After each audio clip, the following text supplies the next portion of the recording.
So let me tell you a bit about Andrew. Andrew is a fellow in the Clinical AI and Clinical Artificial Intelligence and Specialty Register in the Medical Oncology at the Oxford University Hospital's NHS Foundation Trust. He is also dissertation lead for the MSc in Applied Digital Health at the University of Oxford. But I first got to know him from a tweet. And so this really speaks volumes for how easy it is to use Flower. So Andrew here, working with his colleagues, worked away on something they call Curial AI. And so Curial AI was an AI screening test for COVID-19 that used the vital signs from folks. And so within 1 hour of the person arriving in the hospital, they could give you a first early indication of if you had COVID or not, driven by this AI model. And what was interesting about this is that he built this system on Flower. And so this system, working in 4 NHS trusts, processed 130,000 patients' data to build this model. And so it was a proof of concept of the power of federated learning and what happens when you go from being data poor to data rich. And he did this all without us being involved. He just looked at Flower and his own initiative, and he had this amazing idea of using Raspberry Pis. And so this is what he's going to tell you about in the next few minutes. But with that, over to Andrew. Thank you so much for your contribution.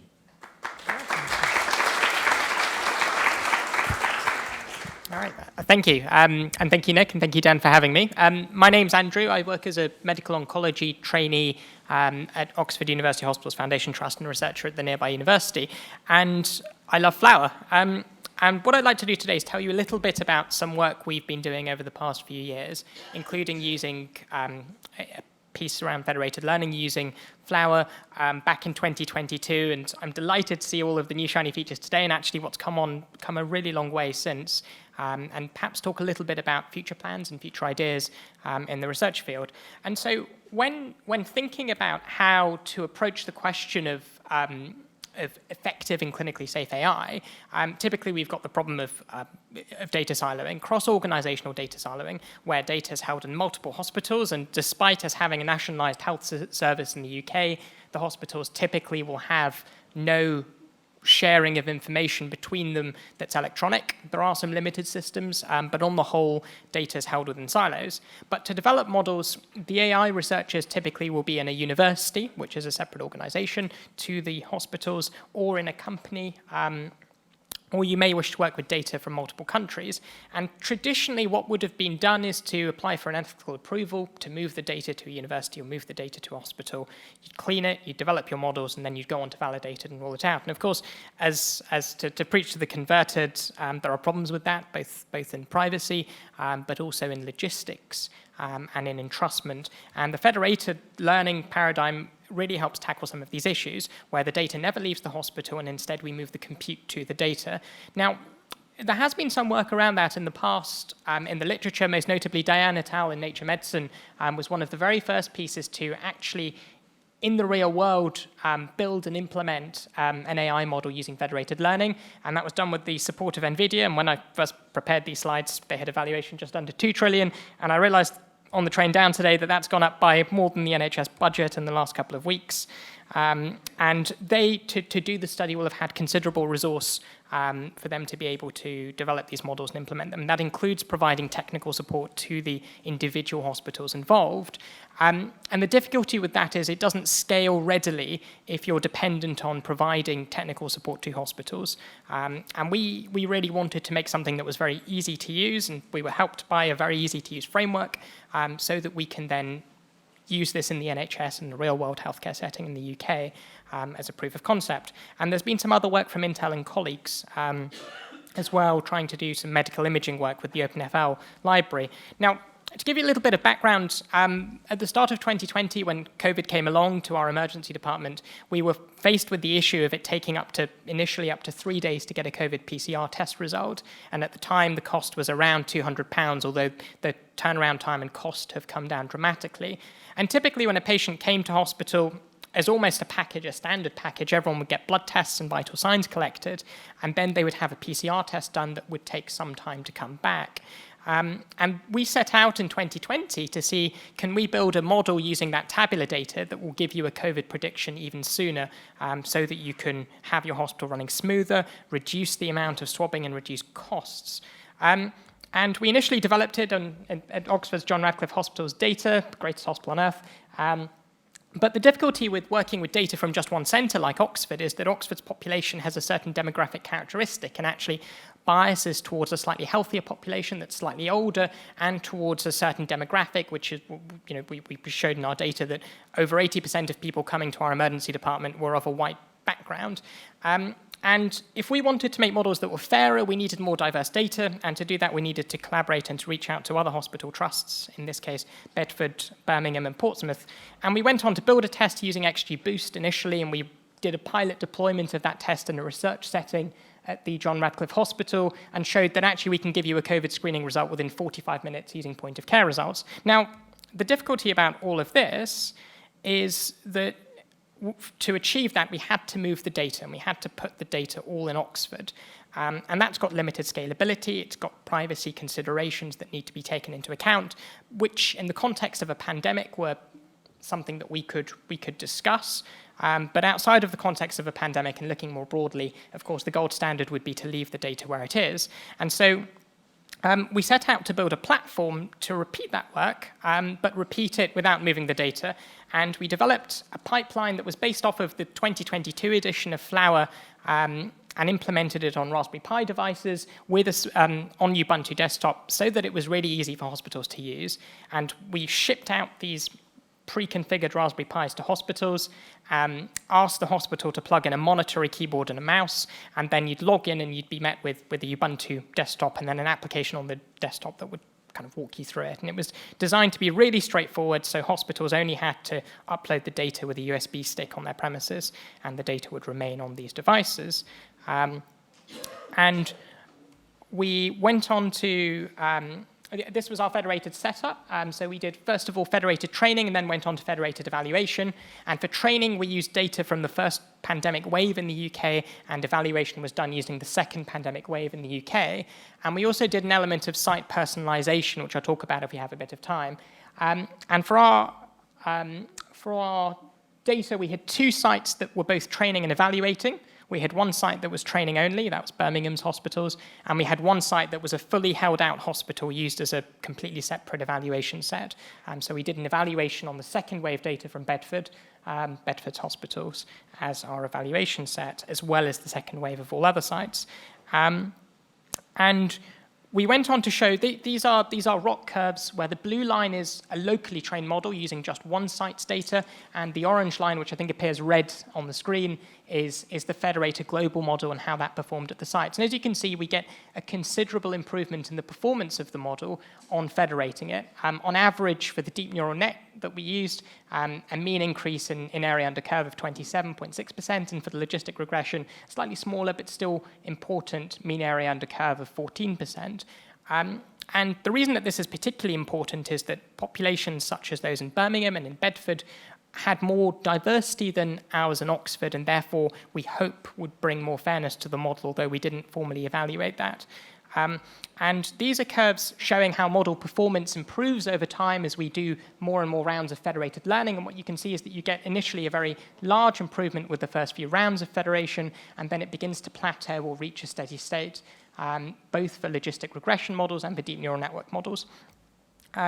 And the final global models that we developed, when validated on a completely unseen data set from a completely unseen hospital, achieved an AU ROC of 0.878 and 0.917 for logistic regression and deep neural net, respectively, and giving you a test sensitivity of 84% and 90% against PCR. So ultimately, very high-performing models that met or meet a reasonably acceptable clinical performance threshold in an unseen evaluation. And the ability to federate this, we hope, will allow us to do this work in future more easily for more clinical indications, and to look at developing tests in the future, particularly in the context of oncology and cancer research. And we published this initial work in Lancet Digital Health last month, talking through some of the challenges that we faced and also the summary of results. Now, thinking to the future, there are some technical aspects that we want to look at and improve, and there are also some essentially clinical questions, so different clinical indications. On the technical side, I'm delighted to see that hyperparameter optimization has come to flower since we did this work, and two, improved features in terms of being able to perform pre- and post-hoc sensitivity analyses. And these are things that we sort of really want to look into, because if you find in your training that there is a particular population of interest where characteristics are different, it would be great to be able to explore that post-hoc. We want to make this even easier to deploy. We want to make the interface even better. We want to make it more straightforward and more open, and that's something that we'll have further conversations around, and hopefully have more to update in future. And given that all of this code is written using an open framework that is based on the Unix system, it would be quite straightforward for us to implement it on more powerful devices with GPUs, and therefore look at, with of course the features in Flower, look at federated learning with imaging, and excitingly, I've just found out possibly language models. And I guess that's everything I had to say on the work. So I want to say a particular thank you to Professor David Clifton at the University of Oxford, who's a professor of clinical machine learning, and Professor Ting-Ting Zhu and Professor David Eyre, who are the teams that I work very closely with in Oxford. Thank you.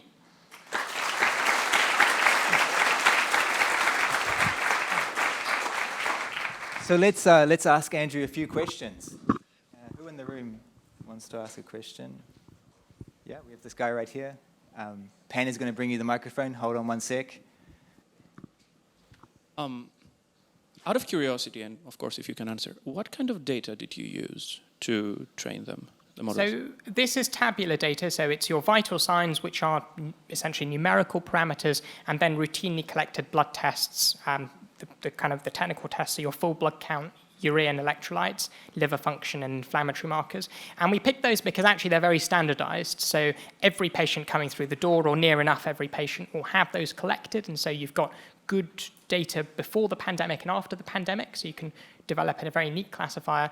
And secondly, because it's structured and it's tabular data, which is collected by a machine and not human entered, you can have quite high confidence in the fidelity of that data.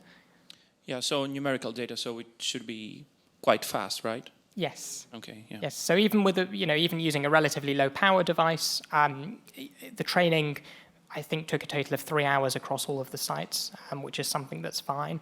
The Raspberry Pi 5, I gather, is twice as fast, so would sort of hopefully help us do more intensive things in future. Thank you. We got another question there. Hi, I'm José Diniz. I'm also a medical doctor doing research on federated learning. I have two questions. Regarding data harmonization, did you have any difficulties regarding these three parties? And the second one, for the future steps, are you envisioning any work regarding prevention, especially on primary care and out-of-hospital systems, as more and more the burden of disease is related to avoidable, modifiable risk factors? Thank you. So to start with the question on data harmonization, that is always a big challenge, and we tried to design the setup as well as we could to minimize the risks. And so by using vital signs that are highly standardized and collected in the same way by trained staff every day, day in, day out, and by using data that comes essentially as an automated output from a machine, and the companies that make the machine, actually one company called Sysmex has a monopoly in the UK, and so every hospital taking part had the same brand of machine. We were able to sort of, with reasonable confidence, say this data is going to look in this format from each of the sites. And then we said to the hospitals taking part, we'd like you to only provide data for over 18s. We'd like you to only provide data according to these criteria. And we also put it in the code that we enforce those criteria. So if anything had slipped through the net on their side, the code was set up to sort of throw out under 18s from the analysis. So essentially, it does require either a degree of sort of mutual understanding between you and the hospital taking part, or it requires some knowledge of the data beforehand. And there are sort of ways you can do that. You can look at summary metrics, medians, etc. But it is something that needs careful thought. The second question on prevention, I think, is an important and pertinent one. I guess as a hospital doctor, the stage to look at prevention often is before you come to hospital, and that perhaps might be something that is sort of more thoroughly explored by colleagues in primary care. The data sets are different and the data locations are different. Every hospital has its own database, and actually every GP practice also has its own database, but there is better infrastructure in aggregating that. And there are already large pan-UK databases to access primary care data.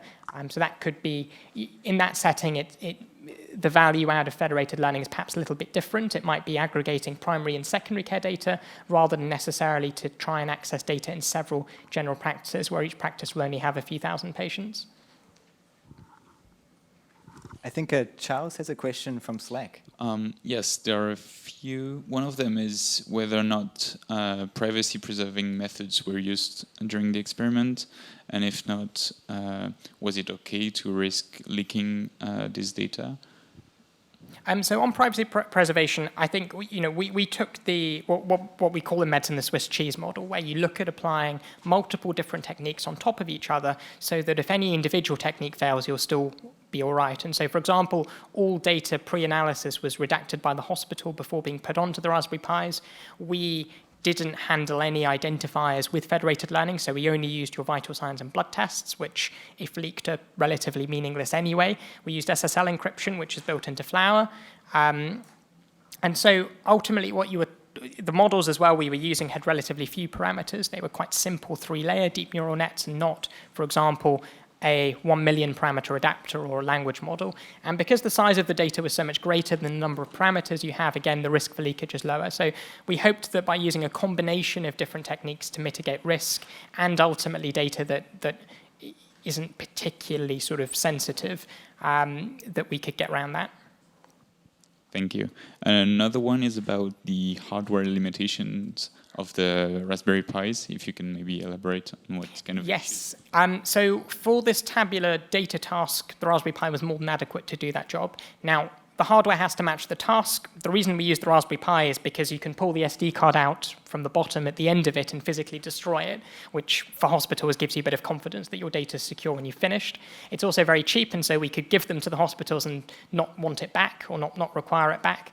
And because it's cheap and because the SD cards are clonable, it's quite easy to scale that up to, say, 50 hospitals or 100 hospitals in a way that you couldn't with more expensive hardware, or that perhaps might take a bit longer and a bit more money with expensive hardware. So here, the hardware was adequate for task. If we're looking at federated medical imaging with CTs, then of course we need GPUs, and language modeling, of course we need GPUs. So it's sort of meeting your task. Thank you.